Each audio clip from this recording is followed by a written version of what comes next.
అయ్యప్ప స్వామి సన్నిధానానికి పెద్దపాదం మార్గంలో చేరుకోవాలి అంటే యాత్ర ఎరుమెలి నుండి మొదలవుతుంది. ఎరుమెలి తర్వాత పెరూర్తోడు, ఎర్రంపోనిక్కర, కాలెకెట్టి, అలుదానది, కల్లిందుంకున్ను, ఇంచప్పరకోట, ముక్కిలి, కరియాలంతోడు, కరిమలై, పంబానది, అప్పచ్చిమేడు, శబరిపీఠం, శరంగుత్తి. సన్నిధానంలో అయ్యప్ప స్వామి దర్శనంతో శబరిమల యాత్ర ముగుస్తుంది. ఇప్పటి కాలంలో అయితే అయ్యప్ప స్వామి అనుగ్రహం ఉంటే శబరిమల వెళ్ళి రావడం చాలా ఈజీ. కానీ ఒకప్పుడు శబరిమల యాత్ర అంటే భయంగా వెళ్ళేవారు. ఎప్పుడు ఏ చోట ఏ ప్రమాదం ముంచుకొస్తుందో ఎవరికీ తెలిసేది కాదు. అప్పట్లో శబరిమల వెళ్ళడానికి ఎరుమెలి నుండి పెద్దపాదం మార్గం ఒక్కదారినే ఉపయోగించేవారు. ఈ దారి అత్యంత కష్టంతో కూడుకున్నది. ఎందుకంటే కేరళ రాష్ట్రంలో శబరిమల అయ్యప్ప స్వామి సన్నిధానం సముద్ర మట్టం నుంచి సుమారు 3000 అడుగుల ఎత్తులో అడవులు మరియు 18 కొండల మధ్యలో ఉంటుంది. అప్పట్లో ఈ పెద్దపాదం దారి గుండానే పూజారులు, సిబ్బంది ఆలయానికి వెళ్లి వచ్చేవారు. పూజారులు స్వామివారికి ప్రత్యేక పూజలు చేసేవారు కాబట్టి వీళ్ళు ఎప్పుడు వెళ్ళినా గుంపులుగా ఒకే బృందంగా వెళ్ళేవారు.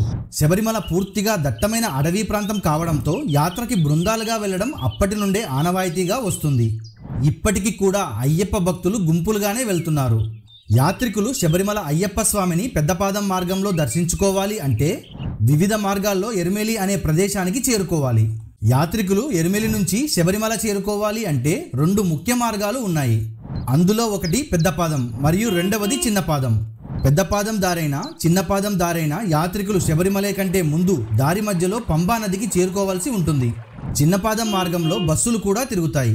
యాత్రికులు బస్సులపై ఎరుమెలి నుండి పంబా నది వరకు చేరుకోవచ్చు. కానీ పెద్దపాదం దారిలో ఎరుమెలి నుండి కొండల మధ్యలో దట్టమైన అడవిలో కాలిబాటతో మాత్రమే పంబకు చేరుకోవాల్సి ఉంటుంది. పెద్దపాదం దారిలో శబరిమలలో కొలువైన అయ్యప్ప స్వామి సన్నిధానానికి వెళ్లే ప్రతి ఒక్క ప్లేసు అయ్యప్ప స్వామి చరిత్రకు లింక్ అయి ఉంటుంది. కాబట్టి నేను చెప్పేది క్లియర్గా అర్థం కావాలి అంటే మీకు ముందుగా అయ్యప్ప స్వామి స్టోరీ తెలిసి ఉండాలి. అయ్యప్ప స్వామి జీవిత చరిత్ర పార్ట్ 1, పార్ట్ 2 వ్లాగ్స్ చేశాను. తెలుసుకోవాలి అనుకుంటే చూడండి, లింక్ డిస్క్రిప్షన్ లో పెట్టాను. ఈ పెద్దపాదం మార్గంలో మహిషి అనే రాక్షసిని సంవరించడానికి స్వయంగా అయ్యప్ప స్వామి నడిచిన దారి. ఈ ప్రదేశం పేరు ఎరుము కొల్లి. ఇక్కడ ఎరుము అంటే బర్రె అని, కొల్లి అంటే సంవరించిన అని అర్థం. అయ్యప్ప స్వామి మహిషిని సంవరించిన ప్రదేశం కాబట్టి ఎరుము కొల్లి అని పేరు వచ్చింది. కాలక్రమేణా ఎరుమెలి అనే పేరుగా ప్రసిద్ధిగాంచింది. అయ్యప్ప మాల ధరించిన భక్తులు పెద్దపాదం దారిలో యాత్ర కొనసాగించాలంటే ఎరుమెలిలో ముందుగా మసీద్లో వావర్ స్వామిని దర్శించుకోవాలి. ఈ వావర్ స్వామి ఒక ముస్లిం దొంగల నాయకుడిగా కేరళ ప్రాంతంలో జీవించాడని, అప్పుడు అయ్యప్ప స్వామి అక్కడ ప్రజల్ని కాపాడేందుకు వావర్ స్వామితో భీకరమైన యుద్ధం చేస్తుండగా వావర్ స్వామి అయ్యప్ప స్వామిలో ఆధ్యాత్మిక శక్తులను చూసి ముగ్ధుడై అయ్యప్ప స్వామికి సన్నిహిత భక్తుడిగా మారాడని, అప్పుడు అయ్యప్ప స్వామి చిరునవ్వుతో నన్ను దర్శించుకోవాలని వచ్చిన నా భక్తులు ముందుగా నిన్ను దర్శించుకుంటారు అని వావర్ స్వామికి వరం ఇచ్చాడని చెబుతుంటారు. వావర్ స్వామిని దర్శించుకున్న తర్వాత అయ్యప్ప స్వాములు రకరకాల వేషధారణలతో రంగులు పూసుకొని పువ్వులు చల్లుకుంటూ చెక్కతో చేయబడ్డ కత్తి, బల్లెం, బాణాలు, ధనస్సు ధరించి పేటెతులలా అనే నాట్యం చేస్తూ స్వామి దిందక తోం తోం, అయ్యప్ప దిందక తోం తోం అనే భజనలు కీర్తిస్తూ పేట శ్రీ ధర్మశాస్త్ర ఆలయానికి వెళ్లి స్వామి అయ్యప్పను పెట్టాయిల్ ధర్మశాస్త్ర రూపంలో దర్శించుకొని అక్కడి నుండి సుమారు 600 మీటర్ల దూరంలో ఉన్న ఎరుమెలి శ్రీ ధర్మశాస్త్ర ఆలయాన్ని భక్తులు మళ్లీ పేటెతులాల పద్ధతిని ప్రారంభించి అక్కడ కూడా శ్రీ ఎరుమెలి ధర్మశాస్త్రాన్ని దర్శించుకుంటారు. ఈ ఆలయాన్ని వలయంబలం పెద్ద ఆలయంగా కూడా పిలుస్తారు. అయ్యప్ప స్వామి మహిషితో యుద్ధం చేసేటప్పుడు ఆ మహిషిపై ఎక్కి తాండవం చేశాడు. ఆ తాండవం పేరే పేటెతులాల. ఎరుమెలి నుంచి సుమారు 4 కిలోమీటర్లు ప్రయాణించిన తర్వాత పెరూర్తోడు అనే ప్రదేశం వస్తుంది. పెరూర్తోడులో ఒక చిన్న నీటి కాలువలో చేపలకు బొరుగులు చల్లి ఆ మత్స్య అవతారమైనటువంటి శ్రీమన్నారాయణుణ్ణి అయ్యప్ప స్వామి ప్రార్థించాడని దానిని స్మరించుకుంటూ యాత్రికులు కూడా అక్కడ ఉన్న చేపలకు బొరుగులు విసిరే అలవాటు చేసుకున్నారు. ముఖ్యంగా కన్యస్వాములు పెరూర్తోడులో చేపలకు బొరుగులు సమర్పించడం ఆనవాయితీ. పెరూర్తోడు జంక్షన్ నుంచి ప్రయాణిస్తే ఇర్రుంబునిక్కర అనే ప్రదేశం వస్తుంది. అక్కడ 2 దేవాలయాలు ఉన్నాయి. ఒకటి శివుడి ఆలయం, ఒకటి సుబ్రహ్మణ్య స్వామి ఆలయం. అక్కడి నుండి కొద్దిగా ముందుకు వెళ్తే శ్రీ బాలభద్రదేవి ఆలయం వస్తుంది. పెరూర్తోడు నుంచి ఇర్రుంబునిక్కర దారి గుండా 6 కిలోమీటర్లు దాటి వస్తే కాలెకెట్టి అనే ప్రదేశం వస్తుంది. అయ్యప్ప స్వామి మహిషితో యుద్ధం చేసేటప్పుడు ప్రత్యక్షంగా చూడటానికి శివుడు నందిపై ఇక్కడకు వచ్చి శివుడు నందిని ఇక్కడ కట్టేశాడు అని విశ్వసిస్తుంటారు. మలయాళంలో కాల అంటే నంది అని మరియు కెట్టి అంటే కట్టేయడం అని అర్థం. అందుకే ఈ ప్రదేశానికి కాలెకెట్టి అనే పేరు వచ్చింది. కాలెకట్టి దాటుకొని 2 కిలోమీటర్లు ప్రయాణిస్తే అలుదా నది వస్తుంది. ఈ అలుదా నది పంబా నదికి ఉపనది. అయ్యప్ప స్వామి మహిషి తనపై చేస్తున్న తాండవాన్ని తట్టుకోలేక, స్వామి నేనింక తట్టుకోలేను అని ఏడుస్తుంటే కన్నీళ్లు వరదలై పారాయి. ఆ కన్నీరే అలుదా నదిగా రూపాంతరం చెందిందట. అయ్యప్ప స్వామి భక్తులు అలుదా నదిలో స్నానం చేసి అలుదా నదిలోని ఒక నునుపురాయిని తీసుకుని కల్లిందుంకున్ను అనే కొండపైకి చేరి తమతో తెచ్చుకున్న నునుపురాయిని ఆ ప్రాంతంలో వదిలేస్తారు. మహిషిని అయ్యప్ప స్వామి సంవరించిన తర్వాత ఆ మహిషి కాలేభారం ఇంతకింత పెరుగుతూ భూమిని ఆకాశాన్ని కప్పేస్తుందేమో అని అనిపించేలా పెరుగుతుంటే అది గమనించిన అయ్యప్ప స్వామి ఇక మహిషి కాలేభారం పెరగకుండా మహిషిని పాతాళానికి తొక్కారు అని విశ్వసిస్తుంటారు. ఆ ప్రదేశాన్ని కల్లిందుంకున్ను అంటారు. కల్లిందుంకున్ను నుండి కొంచెం దూరం ప్రయాణిస్తే ఇచ్చప్పరకోట వస్తుంది. ఇచ్చప్పరకోట శబరిమల యాత్రా మార్గంలో ఉన్న ఒక ప్రాముఖ్యమైన స్థలం. విశ్రాంతి తీసుకోవడానికి అనువుగా ఉండటం వల్ల యాత్రికులు ఇక్కడ కొద్దిసేపు విశ్రాంతి తీసుకుని ఈ ఇచ్చప్పరకోట వద్ద ఉన్న కోటాయిల్ శాస్త్రాన్ని దర్శించుకుంటారు. ఈ కోట మార్గం చివరికి కరిమల తోడు అనే కాలువ వద్ద ముగుస్తుంది. ఇక్కడి నుండి చూస్తే యాత్రికులకు ఒకవైపు అలుదా కొండ, మరొక వైపు కరిమల కొండ కనిపిస్తాయి. ఇచ్చప్పర కోట నుండి నడక ప్రారంభించినట్లయితే వన ప్రాంతం స్టార్ట్ అవుతుంది. సో ఇక్కడ ఎత్తులు గాని మిట్ట గాని లేకుండా సాధారణమైనటువంటి నడకదారి ఉంటుంది. అయితే భయంకరమైన వన్యమృగాలు తిరిగాడే ప్రదేశం ఇది. దట్టమైనటువంటి మహావృక్షాలు, వాటిలో అల్లుకుపోయిన తీగలు, కనీసం వెలుగు కూడా సరిగ్గా భూమి మీద పడదు. అటువంటి పరిస్థితులలో సాధ్యమైనంత తొందరగా దీనిని దాటుకొని వెళ్ళిపోవడం మంచిది. ఎందుకంటే ఏనుగులు, వన్యప్రాణులు ఎక్కువగా ఉంటాయి. కాబట్టి బృందాలుగాను స్వామి శరణుఘోష పాడుకుంటూ ఎంత తొందరగా వీలైతే అంత తొందరగా దీన్ని దాటి వెళ్ళిపోవాలి. ఈ దారి మధ్యలో మోకాళ్ళ చిన్న సెలయేరు ప్రవహిస్తూ ఉంటుంది. దీన్ని పుదుచెరి ఆరు అని అంటారు. ఇక ఈ పుదుచెరి కొండల్ని దాటుకొని 5 కిలోమీటర్లు నడుస్తున్నట్లయితే ముక్కిలి వస్తుంది. ఈ ప్రాంతాన్ని ముక్కుజ్జి అని కూడా పిలుస్తారు. ముక్కిలి అంటే ఎరుమెలి నుండి వచ్చేవారు, అలుదా మార్గంగా వచ్చేవారు, అయ్యకుడి మార్గంలో వచ్చేవారు అంతా కలిసి ఇదే తావలం అనే ఈ ప్రదేశానికి వస్తారు. అందుకే దీనిని ముక్కలి అని అంటారు. ఇక్కడ ఒక భగవతి మారియమ్మ ఆలయం కూడా ఉంది. శబరిమల యాత్రలో మొదటి రోజు ప్రయాణం అనంతరం యాత్రికులు విశ్రాంతి తీసుకునే ఒక ముఖ్యమైన ప్రదేశం ఇది. ఈ ప్రదేశం 2 కొండల మధ్య లోయలో ఉంటుంది. ఇది కురితోడు పంచాయతీలోని కుజిమావు బస్టాండ్ దగ్గర ఉంటుంది. కాంక్రీట్ రోడ్డు ద్వారా సులభంగా చేరవచ్చు. కాబట్టి అలసిపోయి ఇక మేము యాత్రను కొనసాగించలేము అనుకునే యాత్రికులు కుజిమావు నుండి పంబా, శబరిమలకి బస్సులు మరియు ట్యాక్సీలు అందుబాటులో ఉంటాయి. ముక్కిలిలో విశ్రాంతి తీసుకున్న యాత్రికులు యాత్రని పుదుచ్చేరి వైపు ప్రారంభిస్తారు.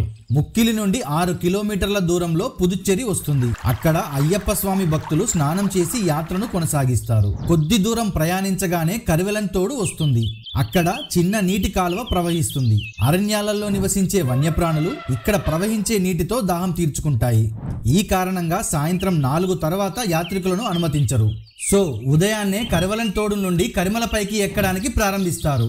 ఇది 7 అంతస్తులతో కూడిన అతి భయంకరమైన మిట్టతో కూడిన దారి. ఈ కరిమల కొండ కరిమల దాటుత భయంకరం, కరిమల దాటుత కఠినమయ్యప్ప, తోడు నీడగా రావాలయ్యప్ప, ఉంది విడప్ప ఎట్రి విడప్ప, కరిమల ఎట్రం కఠినం కఠినం, స్వామి నీవే శరణం శరణం అనే శరణధ్వనులు ఈ కరిమల ప్రాంతమంతా వినిపిస్తూనే ఉంటాయి.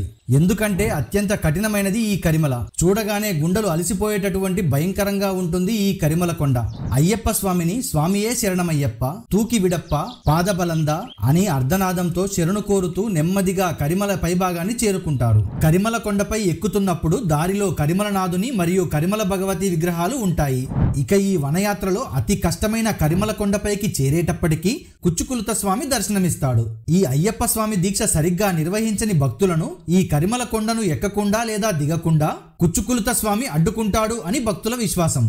ఈ విగ్రహాలకు కాస్తంత దూరంలో నాజిక్కినార్ అనే చిన్న బావి ఉంటుంది. ఈ బావిని స్వయంగా అయ్యప్ప స్వామి భక్తుల కోసం తన ధనస్సుతో బాణం వేసి నిర్మించాడు అని చెబుతారు.